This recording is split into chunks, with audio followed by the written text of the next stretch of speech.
मारो परिवार मारो महादेव है। मेरे मेट्रो गेट स्टेशन था, उसको वहाँ पे मेट्रो गेट पे ले गए, बाद में उसको प्रयास किया पर हुआ नहीं कुछ भी। अभी भी 2016 से कई बार वो लाइन बढ़ाने का बोल रहे, पर वो प्रयास कोई नहीं था। એક એવું મંદિર આવેલું છે એ પણ આ જગ્યાથી 20 ફૂટ નીચે અને દર્શન કરવા જાઓ તો મોબાઈલનું નેટવર્ક પણ ના આવે। हमारा मंदिर बहुत पुराना है, वर्षों कितनी इसकी स्थापना नहीं की। माता जी महादेव नंदी ये तीनों स्वयं भू है। स्वामीनारायण वाला ये બધા કે ભગવાન સ્વામિનારાયણ દર્શન કરવા અહીંયા પોતે આવતા હતા પ્રજાનંદ સ્વામી।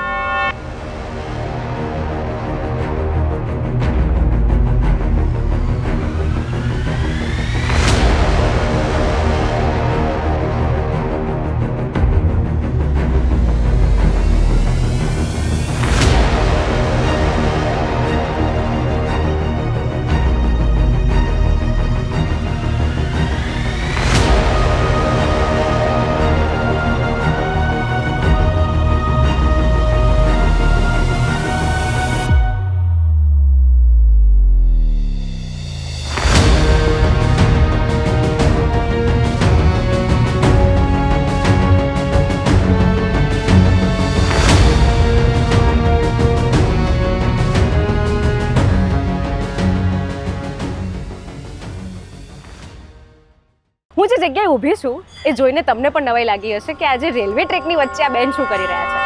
મારી સામે બ્રિજ છે, બહુ બધા વાહન જઈ રહ્યા છે, ટ્રેન્સ જઈ રહી છે, ટ્રેનના અવાજ આવી રહ્યા છે, પરંતુ આ બધા ઘોંઘાટ અને અવાજની વચ્ચે એક એવું મંદિર આવેલું છે એ પણ આ જગ્યાથી 20 ફૂટ નીચે। મહાદેવનું એટલું જૂનું મંદિર કે જેના દર્શન કરો તો આ ઘોંઘાટ તમને ભૂલાઈ જાય અને દર્શન કરવા જાઓ તો મોબાઈલનું નેટવર્ક પણ ના આવે, खाली ने खाली मात्र शांति। बहुत वर्षों पुराना है, रेलवे नहीं थी उसके पहले से ही है। तो क्या है कि हमारे पिताजी, हमारे दादाजी, हमारे पिताजी, हमको 100 साल के ऊपर हो गया, 100 साल से भी ज़्यादा हो गया। हमारे दादाजी 42 में गुजर गए थे और इसके बाद में मेरे को भी 42 साल हो गया पूजा करते। 84 से मैं पूजा करता हूँ, 84 से। इतने साल पुराना मंदिर है। हमारा मंदिर बहुत पुराना है, वर्षों कितनी इसकी स्थापना नहीं की। माता जी महादेव नंदी ये तीनों स्वयं भू है, किसी ने इसकी स्थापना की नहीं। बाकी हनुमान जी माँ बाद में उसको मूर्तियाँ बदली हुई है, पहले छोटी छोटी थी, 80 की साल में 80 में बदली हुई है। और भक्तों की क्या अनुभूति होती है यहाँ दर्शन करने के बाद? शांति मिलती है, सब मन की मनोकामना सबकी पूर्ण हो जाती है अपनी अपनी। ऊपर रेलवे ट्रैक है और उसका शोर, उसका आवाज और नीचे इतनी शांतिमय। आदत पड़ गई नहीं हमको, उसको ध्यान ही नहीं देते ना हम लोग कभी भी। हमारा ध्यान भगवान में हो गया है ऐसा। हम उस पर रेलवे ट्रैक को तो आवाज बरसों से हमको आदत भी पड़ गई है। तो कोई आता है उसको, पर अंदर आने के बाद में उसको शांति होती है। आज के सब बोलते हैं यार यहाँ पे शांति, तो अनुभव होता है। मंदिर तो रेलवे से पहले से ही है, पहले से ही छोड़ा हुआ है ये जगह ऐसा। पहले मेट्रो गेट लाइन था ना, यहाँ स्टेशन यहीं था ना, वर्षों पहले स्टेशन यहीं था। तो बाद में यहाँ पे बना, बाद में मेट्रो गेट वहाँ ले गए, तो मेट्रो गेट स्टेशन यहीं था पहले। यहाँ से सामने ऊपर से सोमनाथ महल उठता था। मेरी समझ में जब तक है तब तक तो क्या है कि जब ये जगह छोड़ने की हुई, वॉशिंग लाइन बनी 66 के अंदर, 66 में बना मेरे ख्याल से। उसका मेरे मेट्रो गेट स्टेशन था, उसको वहाँ पे मेट्रो गेट में ले गए, बाद में उसको प्रयास किया उन्होंने, पर हुआ नहीं कुछ भी। अभी भी 2016 से कई बार वो लाइन बढ़ाने का बोल रहे, पर वो भी प्रयास हो ही नहीं रहा।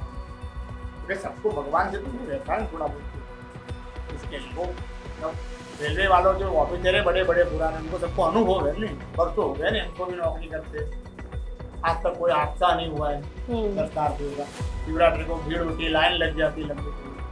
शिवरात्रि और सावन मास का ये महिमा 4 महीने आते हैं, लेकिन शिवरात्रि को भीड़ बढ़ जाता है।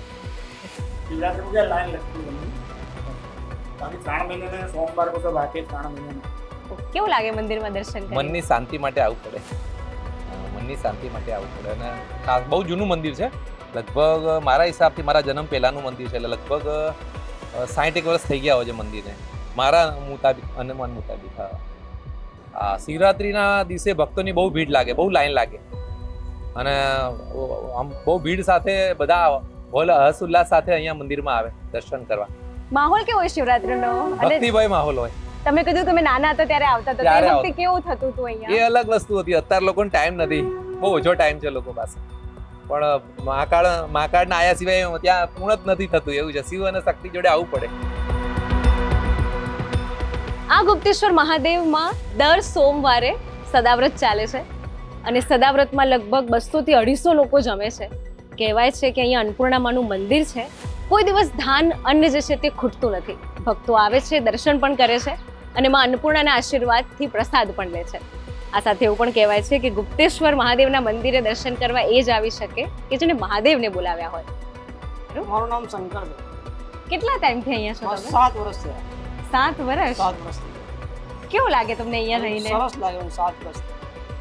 તમે બીજું શું શું સેવા કરો છો? મેં જોયું તમે અહીંયા ડોલ અભિષેક માટેનું પાણી લઈ જવાનું, પાણી મંદિરથી કાઢવાનું, અમારે પૂજાનો સામાન મહારાજને સેટ કરીને આપવાનો બધો, એ બધું અમારે જ કરવાનું. પાણી બધું અમારે. હર સોમવારે સદાવ્રત ચાલે છે. 200 થી 250 માણસ જમવા. 200 થી 250 લોકો જમી અને જાય. કદી ખૂટતું નહીં અનાજ. ગુપ્તેશ્વર મહાદેવની દયાથી કદી ખૂટ્યું નથી આજ સુધી. વર્ષો જૂનું છે, અમારા 3જી પેઢી છે આ, બરાબર. પણ આ તો વર્ષો જૂનું, જ્યારે ટ્રેક બી નથી, ટ્રેક પણ નથી. જ્યારે એમને પેલા સ્વામિનારાયણ વાળા આવે એ બધા કહે કે ભગવાન સ્વામિનારાયણ દર્શન કરવા અહીંયા પોતે આવતા હતા, સજાનંદ સ્વામી. એટલે અમને તો એ ખબર, બાકી અમે તો અમારે ત્યાં 52 વર્ષ હવે મારી ઉંમર થઈ છે, તો આપણને તો શું ખ્યાલ હોય. જમવાનું તમે બનાવો છો સદાવ્રત માટે? જમવાનું અમે જ બનાવીએ અને બેનો રોટલી કરવા આવે. કોઈ દિવસ ધાન ખૂટ્યું કશું નથી નહીં ને? ખૂટ્યું બેન. દાદાની દયાથી, માતા અન્નપૂર્ણામાની દયાથી કદી ખૂટ્યું નથી કશું બી ધ્યાન. કેટલા ટાઈમથી સદાવ્રત ચાલે છે? ખાસો બહુ ટાઈમ થઈ ગયો. વ્યક્તિગત અનુભૂતિ કેવી થાય? વ્યક્તિગત તમે સદાવ્રત માટે જમવાનું પણ કરો, ભગવાનની સેવા પણ કરો. હા, બહુ સરસ બેન લાગે, સરસ. અહીંયા રહ્યા હતા એના પછી હું સરસ થઈ ગયું છું. મારો કોઈ પરિવાર નથી, મારો પરિવાર મારો મહાદેવ જ છે, ગુપ્તેશ્વર મહાદેવ. કહ્યું તું ને, કેટલો ઘોંઘાટ, કેટલો કકરાટ ને કેટલો અવાજ, પણ હું હમણાં જ દર્શન કરીને આવી છું. અંદર જે શાંતિ છે એને અનુભૂતિ મારી પાસે શબ્દ નથી કે હું કેવી રીતે તમને વર્ણન કરું. કારણ કે વિચારોની ટ્રેન જે છે તે પણ બંધ થઈ જાય છે, અંદર નેટવર્ક પણ બિલકુલ આવતું નથી અને એકદમ મહાદેવની ભક્તિમાં તમે લીન થઈ જાઓ છો. તમારે પણ જો દર્શન કરવા આવવું હોય તો એડ્રેસ જાણી લો. એડ્રેસ છે મનુભાઈ બ્રિજ પાસે, સાકર બજાર, કાલુપુર રેલવે ટ્રેકની વચ્ચે આ મંદિર આવેલું છે. આવા બીજા જ એપિસોડ્સ જોતા રહેજો, દર્શન કરવા તમે પણ આવજો અને આવી કોઈ બીજી જગ્યા તમને ખબર હોય એ પણ અમને ચોક્કસ જણાવજો. અને આવા જ વિડીયોઝ માટે વીટીવી વિસ્મય સાથે જોડાયેલા રહેજો.